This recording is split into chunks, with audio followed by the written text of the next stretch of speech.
Hi நண்பர் நண்பீஸ். இன்றைக்கி நம்ம எங்கே போயிட்டுருக்கோம்னா, நம்ம வேலூரில் இருக்கக்கூடிய ஒரு தரமான ஸ்பாட்டுக்கு தான் போயிட்டு இருக்கோம். நம்ம வேலூர் மக்களுக்கு இந்த ஹோட்டல் பற்றி தெரியாமல் இருக்கவே இருக்காது. ஆமாங்க, நம்ம அம்மா பிரியாணி ஹோட்டலுக்கு தான் இப்போ வண்டியை விட்டுட்டு இருக்கோம். இந்த கடையோட ஸ்பெஷல் என்ன தெரியுமா? சும்மா இல்லை கைஸ், கிட்டத்தட்ட 40 வருஷத்துக்கு மேலே ஒரே இடத்துல இந்த கடையை வெற்றிகரமாக ரன் பண்ணிகிட்டு இருக்காங்க.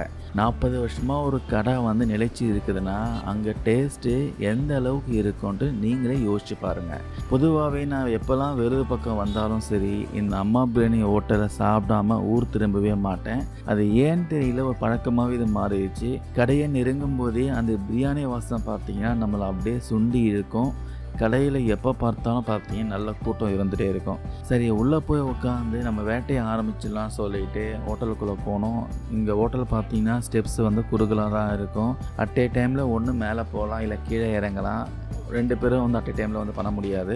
அந்தளவுக்கு குறுகலாக தான் இடம் இருக்கும். ஸோ இங்கே யூஸ்வலாக பார்த்தீங்கன்னா எப்போ வந்தாலும் மட்டன் பிரியாணி தான் நம்ம ஆர்டர் பண்ணி சாப்பிடுவோம். இந்த வாட்டி ஒரு ஸ்பெஷலாக ஒரு மட்டன் பிரியாணி அப்புறம் சிக்கன் பிரியாணி பார்த்தீங்கன்னா போடுங்கன்ட்டு ஒரு ஆர்டர் பண்ணியாச்சு. அந்த சுட சுட பிரியாணியும் கூடவே அந்த ஜூஸியான பீஸும் பார்க்கவே சூப்பராக இருக்கும். இந்த அம்மா பிரியாணியில் பெருசான மெனுலாம் இருக்காது. ஒன்று சிக்கன் பிரியாணி, இன்னொன்று மட்டன் பிரியாணி, அப்புறம் குஷ்கா, அதுக்கப்புறம் உங்களுக்கு பாயில்டு எக் இருக்கும். சைட் டிஷ்லாம் நீங்கள் பெருசாக எதிர்பார்க்க முடியாது. ஆனால் இங்கே இதுவே பார்த்தீங்கன்னா நான் சேல்ஸ் பிச்சுட்டு போவோம். மட்டன் பிரியாணி 200 ருபீஸ் சார்ஜ் பண்ணுறாங்க. சிக்கன் பிரியாணி பார்த்தீங்கன்னா 150 மேலே சார்ஜ் பண்ணுறாங்க. நீங்கள் வேலூர் மக்களாக இருந்தால் இல்லை வெளியூர் மக்களாக இருந்தால் இந்த அம்மா பிரியாணியில் ஒரு வாட்டியாக சாப்பிட்டு இருந்தால் மறக்காமல் கமெண்ட்ஸ் பண்ணுங்கள். ஸோ முக்கியமாக இது வரைக்கும் யாரும் ட்ரை பண்ணாதவங்க இந்த வேலூர் பக்கம் வந்தால் கண்டிப்பாக இந்த ஸ்பாட்டை ட்ரை பண்ணுங்கள். கண்டிப்பாக டேஸ்ட்டு பார்த்தீங்கன்னா ஓரளவுக்கு டீசெண்டாக இருக்கும். ரொம்ப ஓஹோன்னு சொல்ல முடியாது, டேஸ்ட் நல்லாவே இருக்கும். பட் இவங்களோட குவான்டிட்டி பார்த்தீங்கன்னா ரொம்பவே கம்மியாக இருக்கும். கம்மியாக தான் வைப்பாங்க.